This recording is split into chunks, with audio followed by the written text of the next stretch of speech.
Здравствуйте, дорогие друзья. Начинаем наш воскресный вебинар. Hello, dear friends. We're starting our webinar as usual. We're in the studio with Dr. Michael Laitman, Boris, and I, Semyon Venikur. We're talking about the wisdom of Kabbalah, the secret of unity between male and female. Should I continue? That's our subject today. We have translations to many languages. Friends have prepared questions. We'll ask them live. And in the meantime, about this unity between male and female, between man and woman, can you begin? These are polar forces, male and female. From one source, which is the Creator, there are two forces come down. A force that is the force of bestowal, love, reflection outside, radiating outside, and the force of reception. It's an artificial force created by the Creator that didn't exist before creation. It's an attribute of reception, of absorbing, that afterwards becomes an egoistic attribute. So these two forces exist like plus and minus between them in all of nature, in nature of the upper world and our world. What else do we need to know? That these two forces were formed this way so that they really exist in opposition to one another.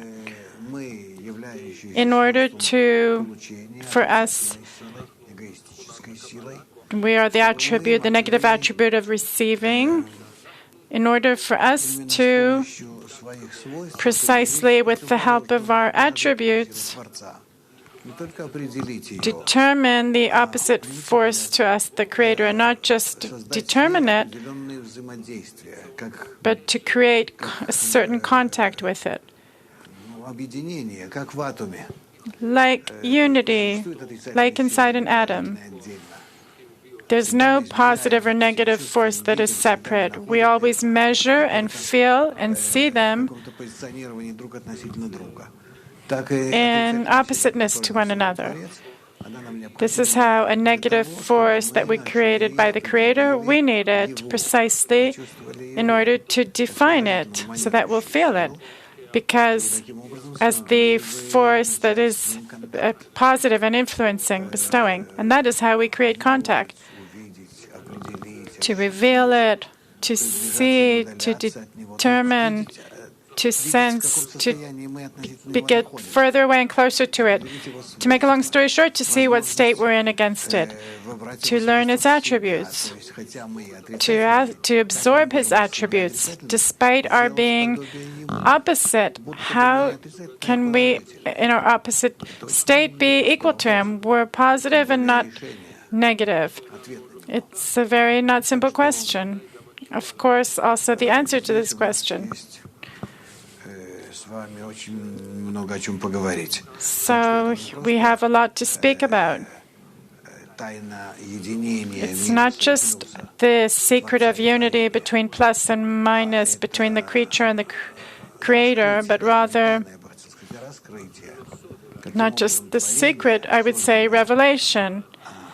How the creature that is created opposite to the Creator develops and reaches the opposite state, completely opposite state to the Creator, and begins to feel this state as harmful, not effective, insufferable. And afterwards, I do everything to rise above this state and begin from it, from this negative, to create something positive. How is it possible? Because the creature is not capable of changing his nature in any way. So it turns out that the creature can only change the use of his nature, meaning despite me being completely created as negative, I am capable, even all my negative attributes, all my tendencies, my acts, it will all remain negative. but I can transform them to positive, because the final result of them will be positive. And this is truly the secret, how to do it. We are not capable of imagining this to ourselves, to describe. That's why we call it a secret, because we're not there yet.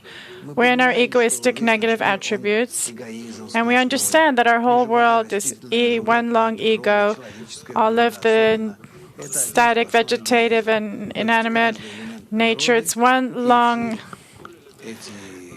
all the elements in nature, all the connections between them into a live organism or growing a organism, doesn't matter. They all operate only according to one principle: to receive, to absorb as much as possible from what's good for me, and to get rid of what cannot be good for me, not harmful, etc. That's pure ego. It's the program of creation, the correct and healthy program that exists in us and controls us. To the extent that we can control it, nothing, we're not capable.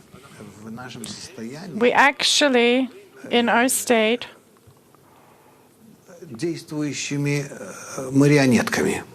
altogether, we're puppets that are operated, meaning we have this egoistic program in each of us and all of us together, and this is how we operate. It appears to us that we operate, but actually the force of nature operates on us. It turns us from left to right, right to left, how it wants to, according to every vector, and we carry out the program. And apart from this, we have another uniqueness, certain uniqueness, that we don't imagine to ourselves that we're controlled. And nature controls us even without asking us. In this audacious egoism, we exist. We ourselves are completely controlled by this nature. The moment that a person has a question, why do I exist? For what? Then suddenly it turns out that in nature there is some defect, a bug. How can a person who's completely controlled by nature suddenly ask, why do I exist? How, etc.? So nature itself awakens in person such a question. It gives him freedom of choice to begin to ask about himself, his destiny, why and how. It's not simple. It doesn't show up in a lot of people. It's the egoistic development process. Then we ask it more and more. But it's actually the only question that nature awakens in us. To awaken us, to take interest in the program of our lives. What's with us? What are we doing? Are we doing everything instinctively? Or that we are capable of changing our actions or critiquing them properly? Where do we have these thoughts from? So from this moment, a person begins to somehow be a human, a person. And onward, he'll advance to the awareness that he's controlled against his will, that there's the management of nature that arranged it for him. It's a harmful management, that something has to be done with it, etc. So it turns out the beginning of a person's spiritual development is precisely from there. Why do I live? It sounds depressing, like a depressing question, but it's actually a very necessary question. Because precisely from this point, a person begins to research how, why do I agree with it or not? I want to know the source of this control in me. I don't want it. I want to be otherwise. I want to rise above this source of control over me. I'm not willing to be in this slavery that he has put in me, this source of control. Semyon, we started with male and female. How did you suddenly get to freedom of choice? Is it so connected? Well,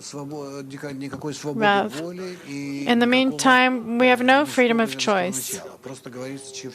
And there's no beginning of male and female. We're simply talking about a person that wants to understand why he exists. And afterward, when he begins to research himself and sees, after he finds the right books, it's usually the wisdom of Kabbalah. Sometimes it's psychology at the beginning or books. But if he begins to dig, he'll, of course, reach the wisdom of Kabbalah, and he'll understand that the upper force, nature, controls him. This is what we call him, or the Creator, which is one and the same. And then a person really wants to understand where this nature is bringing him, why does a person exist, how nature manages him. And here he starts to understand and recognize that he's controlled by two forces, a negative and positive force, and he himself apparently is neutral, meaning even the ego in him, the will to enjoy, it's not his. It's also directed at him. So he himself truly is a completely natural body that's influencing. On the other hand, maybe there's an altruistic force of the Creator that's always in opposition. Semyon, so between sky and earth, that's what they're talking about? You can say so. To make a long story short, here begins the research inside a person, the negative egoistic force that usually absorbs, takes inside it, consumes. This force we usually call the female force inside us and everything. We're talking about objects of nature, and the positive bestowing force, fulfilling, we call this the male force, the Creator. So it works out that nature divides us into two parts, but it doesn't belong to men and women in our world. In our world, we're all the same. We're completely egoistic. And on us, there's only this negative force operating on us, and the positive force we need to develop this negative force in us. Semyon, the question is about the question of life. Is it a female question, the meaning of life? It's not a female question, the meaning of life. The minute a person's emptiness reaches a certain state, 1, 2, 3, 4, when a person understands that his whole life is completely meaningless and purposeless, and it's just for the sake of doing a series of mechanical acts to exist, then he starts to ask why and what for. And this is an act that, even though it comes out of the negative force, it belongs to the positive force. Meaning it's already a particle of the Creator, of the point of bestowal that starts to appear in a person. This oppositeness begins to thrive in him. You said once that a creature, in comparison to the Creator, is like a man toward a woman. Rev, but yes, I'm saying again, it's symbolic only, because I don't attribute a woman or man to different attributes of nature. Each of them are egoistic, only that a woman's ego is expressed in a slightly different way than a man's ego. And there's no difference between them. We're all creatures of one Creator, and in neither of us there's no advantage in anything, just the opposite. The correct implementation of the goal of creation, the right act, At the end of the day, it comes down to us all together reaching this goal. Senka, when you say together, what prevents a couple from managing their ego? They both want to be happy. Rav, they don't bring it. This couple doesn't understand where it exists under the influence of the forces. Why in our world is everything created and divided into male and female? You're making me get into it even though I don't want to. But let's get into it because I understand that there's questions. I see the women from Rostov. They are happy. It made them happy, the subject. In our world, the relations between a creature and the creator, in some manner, they remind us of the relationship between the genders, even though men and women have all the attributes. But in our world, still, we won't succeed in reaching a connection between us. We see all our attempts, as we attempt to develop between generations, we're becoming further apart. It appears to us in our world and in our time that we are capable of getting closer between genders, that we can understand man or woman. Women can understand men. No, in no way is that possible. Our ego, since it is developing in us, it's awakening us more opposition and rejection. If once upon a time, even 100 years ago, for sure 200 years ago, in all human history, women always knew what their fate was, and men knew what their fate was. The men had to bring home the bread, and the women had to be at home, in charge of the home.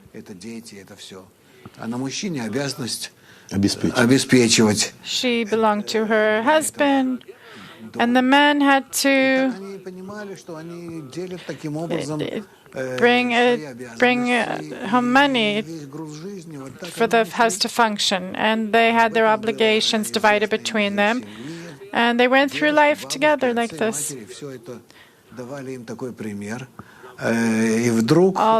Their grandparents gave them such an example.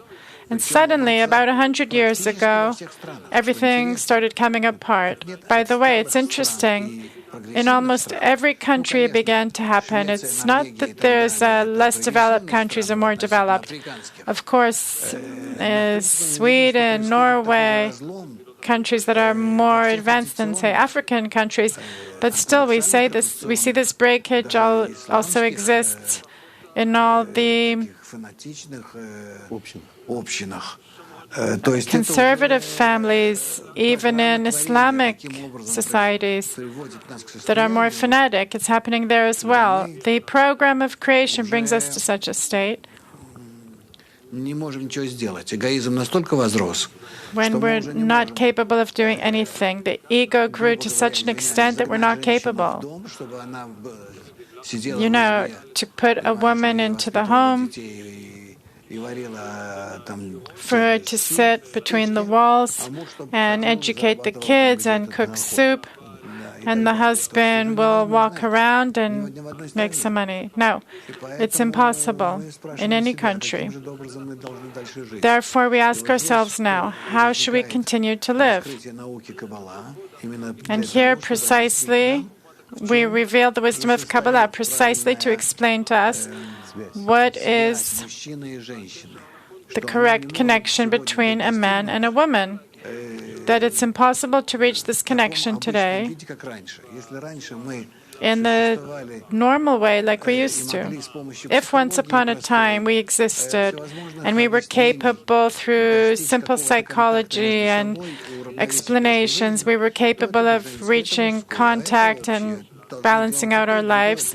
This is the man's area, this is the women's area, this is the common area, A, B, C, D. Because why? In principle, every family carries on an example of thousands of years. Everything was clear. But now we don't have it. The connections don't exist. They came apart. The man doesn't want to work for the family. The woman also doesn't want the kids in the family, even though for her it's the most natural thing in the world, this motherly instinct. So that instinct doesn't really work anymore. They want a child, or maybe two. That's considered a lot of kids. And the same goes for the men. Why should I work for others? Let her go to work. And precisely here, there's suddenly careers that a woman can go out to work and demand equality to men. There's many jobs that precisely want women where men can't do the work, administrative work, management. To make a long story short, something happened to the world in the last few years. And it's actually truly a revolution that we're not really paying attention to. And it's truly happening in a quiet way. For us to find ourselves in this question, how can we advance onward? What will we do with ourselves and the world? So it turns out that to reach contact between us, we're not capable. The ego is bigger than us. It's on top of us. Children we don't want. Family we don't want. We're capable of creating a world where each of us will be comfortable. I don't need anything. The robots of today will serve me, and tomorrow these robots, I really won't need anything. Those little helicopters, those drones, will bring me pizza and Coke, and I won't need anything else. They'll come in through my window, and everything will be wonderful. Soon, we'll also have a little oven in my room, and really, they'll send it straight to the oven through the cables. The prepared pizza, it will appear in the oven, and I will consume it. Everything will be done for me. The person will be disconnected from the regular world, natural world. No. It's interesting the way everything is happening. And here, of course, we can do something. It's a program that's embedded in nature, but we, from the side of the wisdom of Kabbalah, we can know what's going to happen next. And what's going to happen next is very interesting. We will reveal ourselves suddenly. On the one hand, we developed and developed, but we reached such a state of development that is putting us down ourselves. It's heavy. Apparently everything is okay, but on the other hand, I have nothing of it. I'm not enjoying it. Once I used to enjoy coming home from work in the evening, sitting down with the family. We used to have a meal together, the wife, the children, the whole family together. That was the format, the structure of the home that people got used to. And animals still do that today. When my ego grew, I understood it no longer suits me. Animals have it only for a certain short term in life. It's interesting because animals could have gotten a program of existence in family for their whole life. But no. They meet, they fornicate. Usually the female remains alone. She gives birth, raises the children. The male goes off somewhere, and there's actually no family. Afterwards, they don't hang around together and look after their offspring together. There's just single animals. But that doesn't exist. And a person, for some reason, it's built that way. It's interesting. Because there's few examples like this in nature. that a female and male live together for a long period. In humanity, it existed. The psychologists explain it on the one hand that it's necessary to create and accumulate as much as possible, society, government, state. A person yearns for this. A person wants to develop from a small country to a big country. In ancient times, everything was common, it was small, but then it became necessary to be like this because everyone needed to have their own family, their own home. Not like with animals that have some cave in the forest, and they don't need more than this. So, in our time, again, we're going into an unclear area. We're giving up what was normal for a person, family, couples, grandparents, children, etc. And we are dividing up, each to his own direction. The kids either live with the parents. Why should I? Where's there to go if things are good at home? Or they completely leave and don't relate to their parents at all. That's the state that we're in now. And now for your question. The question. What does the wisdom of Kabbalah say? I lost it. What does the wisdom of Kabbalah say? After you confused us, how does the wisdom of Kabbalah suggest solving this? We can't solve this opposition. It's impossible to solve. The issue is that nature doesn't want to solve oppositeness. It yearns to put us in such oppositeness that we won't be able to get out of it, or that we'll kill one another, or that we'll rise to the next degree, to the next floor above our nature. Senkas. So this nature is really pushing us out in a systematic and serious way. Nature is showing us that you're not capable of relating to exist in an egoistic manner. Your ego is controlling you, and it's not for your own good. You will need to do something with it. You have to control it. It's interesting. The Creator that created us as egoistic and who controls our ego, He says that it's time, little birdies, it's time to fly out of the nest. I want to convey to you forces of controlling yourselves so that you'll be able to control yourselves, so that you yourselves will become in charge of your life, the controllers of your fate. In other words, you need to begin controlling your own ego. I'm giving you now this possibility, this opportunity. But for this, you must, in a very precise and clear manner, reinvent this, renew this connection with me, because this positive connection is me. If we take the negative ego inside you and we put on it my positive attributes and to control it, what does it mean to control it? It means you'll do a tzimtzum, constriction, not to work with it like it awakens you, these desires, but rather in a purposeful way. I now want, from this moment onward, to begin to advance toward personal control. Not that the Creator will control me, but I'll control myself. Let's say each of us is capable of imagining what it means to disconnect from the parents. Once we lived with our parents, and then we left.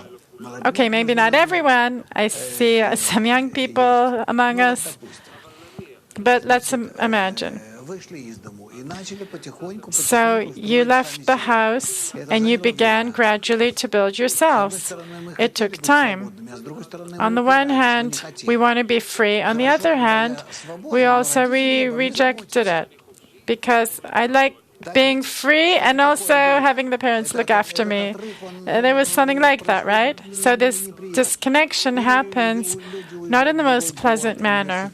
Either people go to another city to study, or they go to the army, or something else happens. But at the end of the day, it's a disconnection. It's ripping something off. So the Creator's saying, you grew up, you separated, and now you need to begin working on yourselves independently.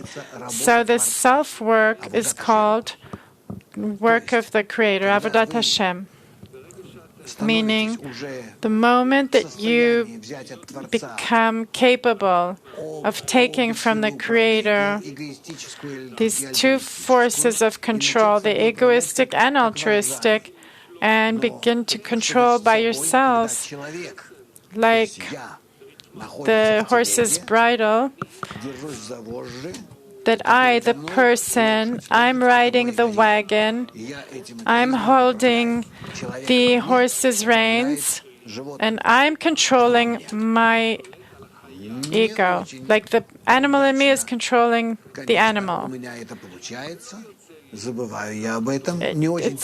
The story isn't working out well. I'm not really yearning for it, but there's no other way around it. The Creator is leading us to this. Do you like this picture? That you, as a person, you control the horse's reins, and this horse inside you, and this animal in you, your ego. And wait a second, who's the person? The person is that same idea inside me, that I want to rise above the animal inside me and become equal to the Creator. What's next?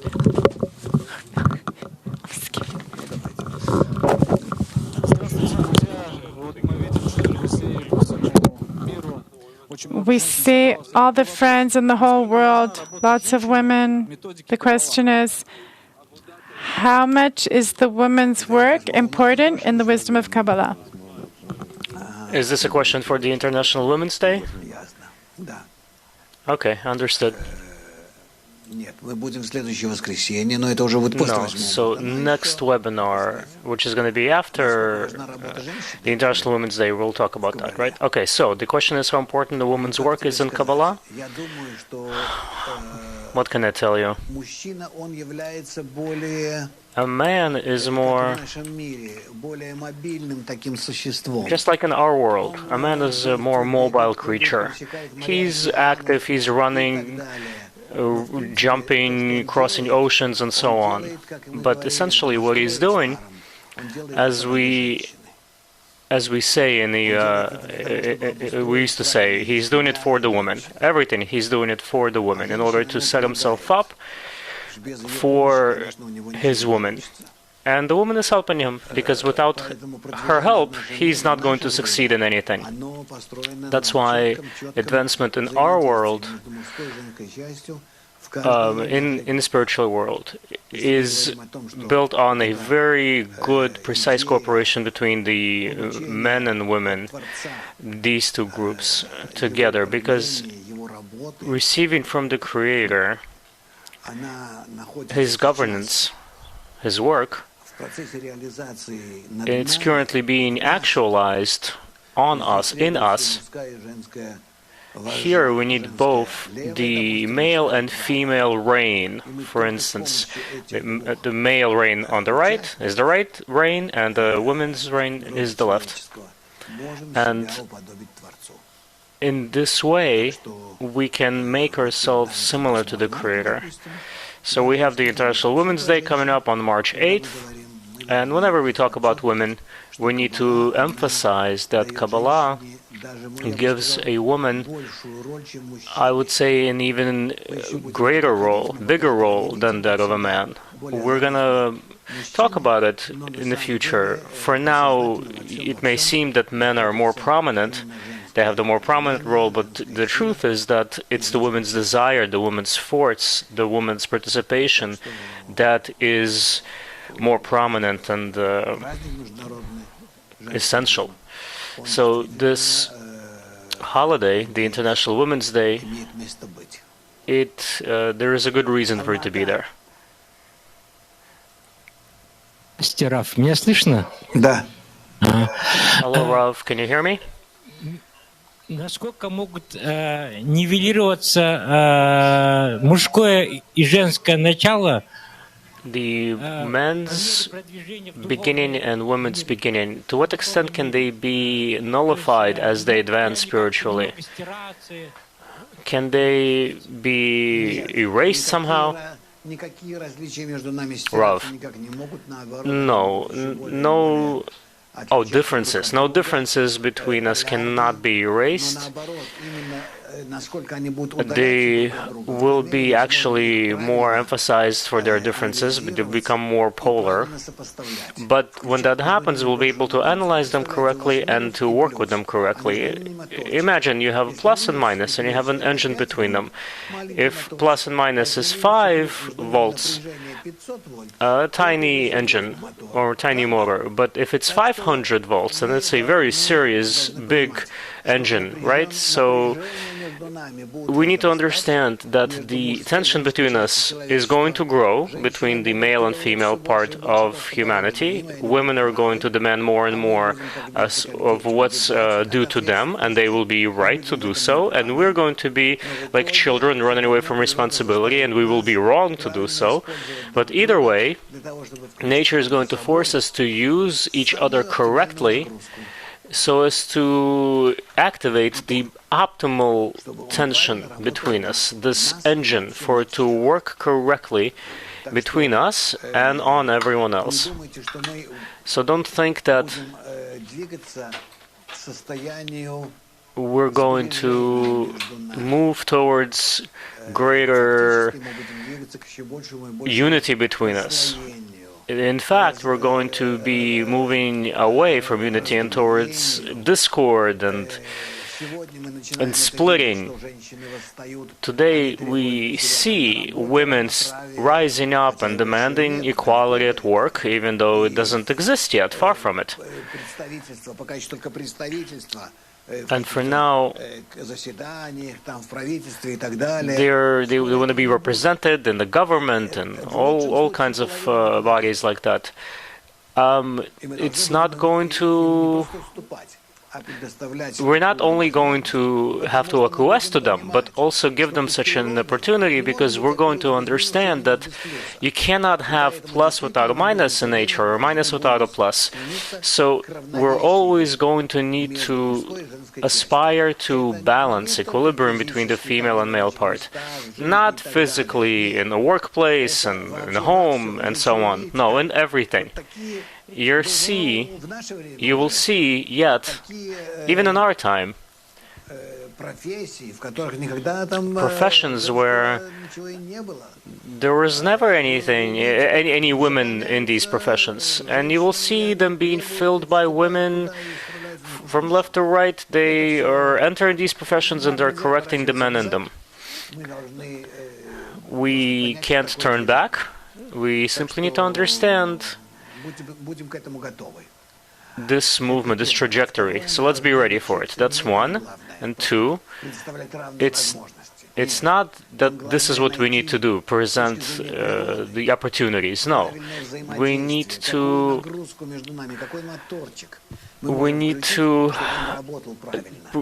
activate this engine between us, the one that exists in nature, so that when I make contact with a woman, I don't short circuit. So there's short circuit, error doesn't happen, and it has to happen under certain conditions, very specific conditions. And this is something that we still need to learn. Now, what is the right tension, the right load? I'll tell you. It's actually the only load that's possible, and that's the revelation of the Creator, attainment of the Creator. When a man and a woman make the correct contact and start working together correctly, they start attaining the Creator between them. Between them. And here lies the principle of our development, the source of our development, the reason for our development in the format that we see today. So people who understand it, and you guys who are listening and hearing this now, those who are approaching this, you need to rejoice, you need to be happy that we're making these great strides towards revealing the participation, the necessary participation of women in all of these processes. And ultimately, it should bring us to mastering spiritual space. Question. So this engine that you mentioned just now, Rav, yes, this engine is helping us build a creator between us. Just as he has created us from above downward, we, by connecting together, we're building him from below upwards. We're determining him, defining him, revealing him. Otherwise, there's no way for us to do it. Question from Altai. If the family is is a spiritual unit, then what kind of relationship between a man and woman can be achieved? Rav. Well, it's more than just a physical family. People are not going to exist in the same way as before, just to make kids and build a household. No, they're going to start uniting together according to the spiritual principle. Host, that's the purpose of their unity. Rav, yes, that is their purpose. Men and women and the Shekhinah between them. That's what's written in the Torah. Host, what do they need to do in order for the Creator to be revealed? Rav, they need to unite together in all levels of their unity, physical, mental, emotional, psychological, and so on, for all of that to be for the sake of the Creator's revelation. Host. Right now, in the women's part, there is more of the male essence, and in the men, it's more of the female half. That's what it seems like. Rav, what does he mean? I'm not sure what he means. Host, well, like you said, the women are aspiring to be leaders and so on. Rav, well, that's for now. We're in a transition right now. That's how it manifests right now. But as we go on, we're going to understand better how to unite together for the Creator's revelation. Meaning, the next level of our existence, when we're rising above our bodies, and where life and death doesn't even matter to us anymore, we're existing in the soul. St. Petersburg. Can't hear you.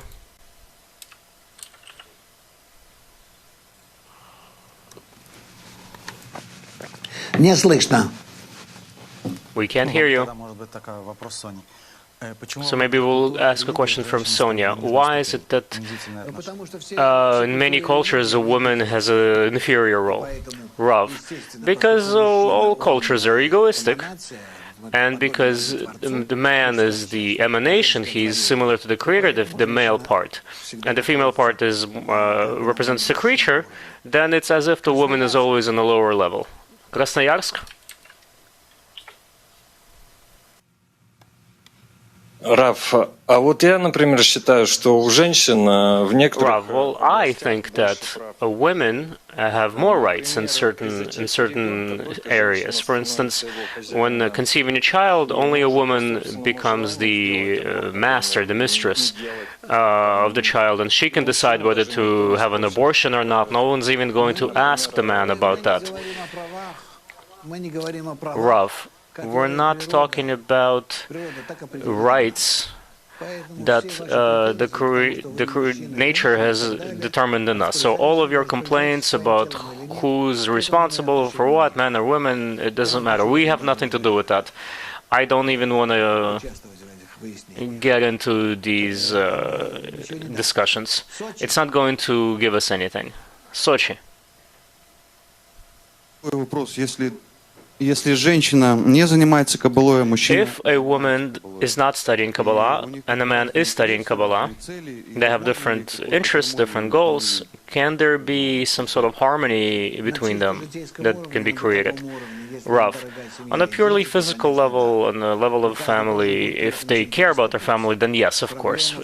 Each of them is going to have to sacrifice, compromise something.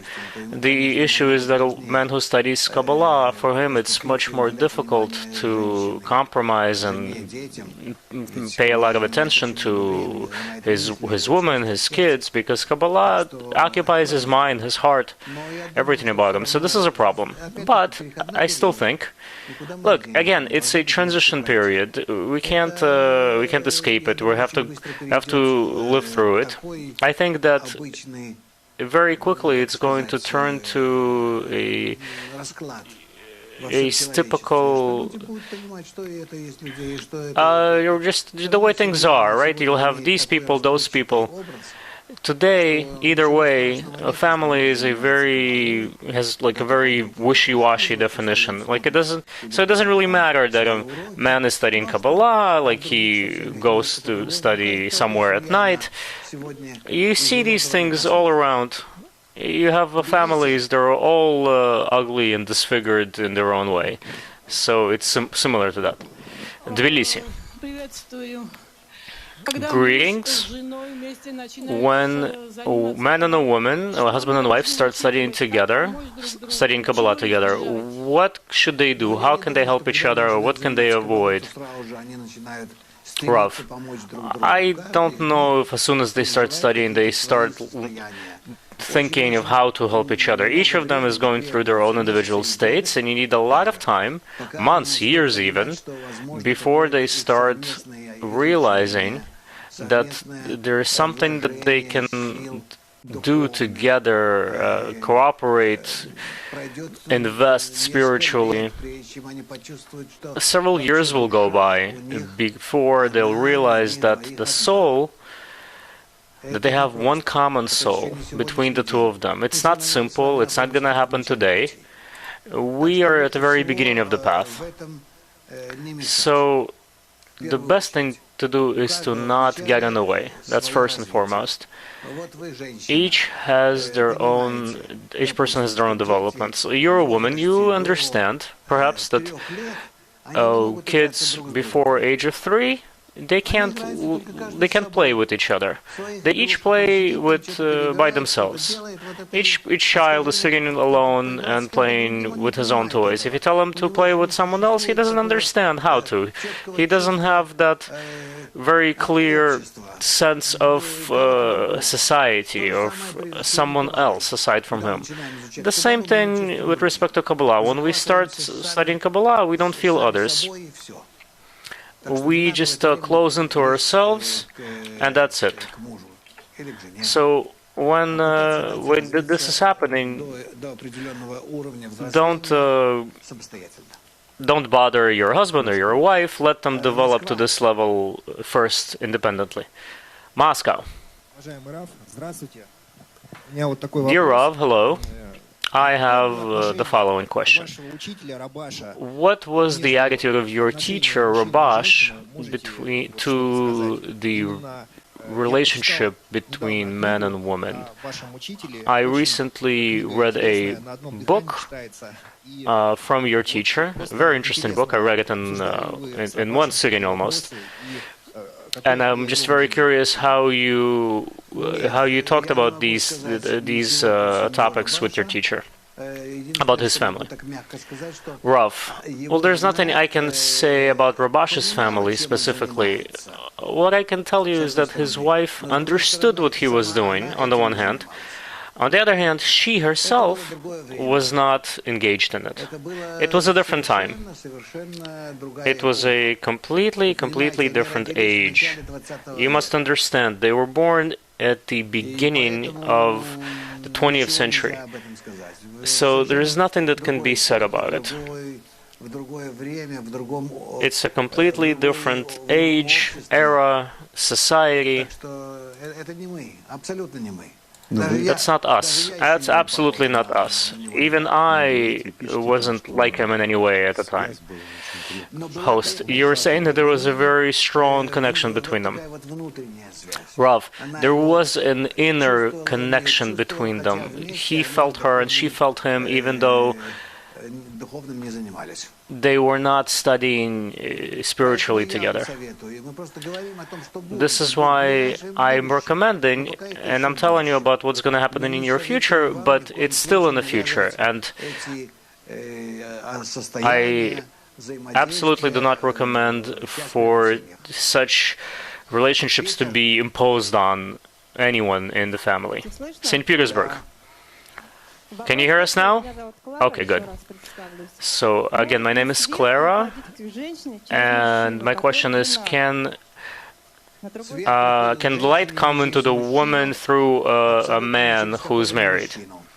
Rav, the light does not come to a woman through a man. That's first. Second, you cannot have a relationship with a married man, Clara. So, again, dear teacher, what if he's not studying Kabbalah, but he's drawing the light somehow? Rav, that cannot happen, Clara. That is impossible. Okay, thank you. Rav, see how interesting. A woman who thinks that a man who's not even studying Kabbalah, but in her eyes, he's something special, so he's drawing the light. Host, Clara is actually a wonderful student. Rav, yes, she's a wonderful student, and we do appreciate her very much, but in this, she's making a mistake, which we need to correct. Host, Kirill is asking about your example with the horse and rein. So what is the left rein and the right rein, and what is the whip that if I want to control my ego, ride my ego? Rav, there are many problems here. There are many issues in this. The cart, the horse, the reins. It's a whole system, and we're going to study it. It's a whole system called spiritual parzuf. This whole system, the heart with the horse, the cart with the horse, and the reins, and the whip, this is all an allegory for the soul. Host, a question from Odessa. How should a man support a woman, and how, conversely, a woman should support a man? Rav, I would rather not get into it now. You just need to understand each other and to give each other the ability, the chance to study. Just support. I don't want to go deeper into it because you might start ruining things. You know, in your efforts to support each other, you might start wrecking havoc and destruction. Kabbalah activates such great forces between us that you really have to be careful. You absolutely should not make any sudden movements. Hold on, we have a question from Rostov-na-Don. Rostov-on-Don. Hello, to continue the question, if a man is studying and his wife is not resisting him, then clearly a man is the provider of the light. But what if it's the opposite? A woman is studying, a man is not against it, but then as time goes by, he starts turning against it a little bit. What happens then? Rav, a woman influences a man much more so than a man influences a woman. We know this. If a woman starts studying Kabbalah, the man will follow her. Necessarily, it's going to happen. But if a man starts studying Kabbalah, a woman may not follow him. This is clear. We see this very clearly in all the nations, in all the countries, in all of our groups. We see this tendency. So, any way you slice it, a man listens to his woman.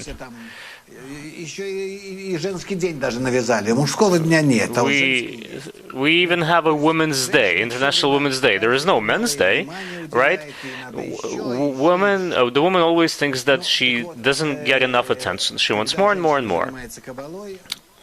So, when the woman is studying Kabbalah, she can bring her whole family into the right direction. But if a man is studying Kabbalah, he needs to perform tricks, basically steal this time from the family, and just like run, like just in spurts, leap, run and leap. So, dear ladies, I would like you to make your efforts to give the men, the right time and space to study. Moscow. Hello, I have a question. Is there a Kabbalah astrology? And if it does, Rav, no. Don't even, let's stop it there. There is no astrology in Kabbalah, there's just Kabbalah. There is no fortune telling, reading the stars, at least not in Kabbalah. Other beliefs and systems they may. You can find all sorts of nonsense. Host red strings, holy water, meditation, all kinds of stuff. Rav, none of that exists. Spirituality is only within the person, and it is developed without any connection to any sort of physical attributes of our world. Not with the stars, only within me. Only what's within me. So, host, we have a few questions. One from Paris. I know how great the male ego is, and I know how falsified it has become. Can women save the world? Rav, yes, women will save the world. If they want to, if they desire it, the men are going to give in. Host, so that's a good topic for the women, the International Women's Day.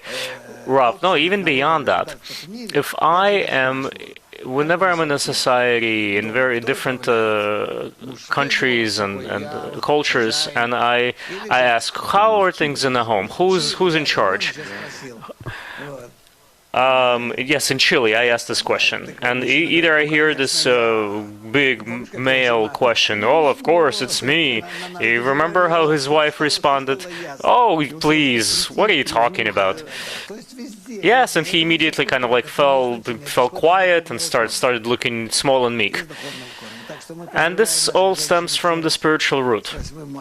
So again, we congratulate our dear women with the International Women's Day. We wish for all year to be just like this day, for you to be getting flowers and kisses and all sorts of love, and for you to give the men the right kind of direction, because they can run away, escape anywhere, and you need to be like the mother and manage them and steer them towards the Creator. Men need this. If not for women, men would turn this world into a sandbox.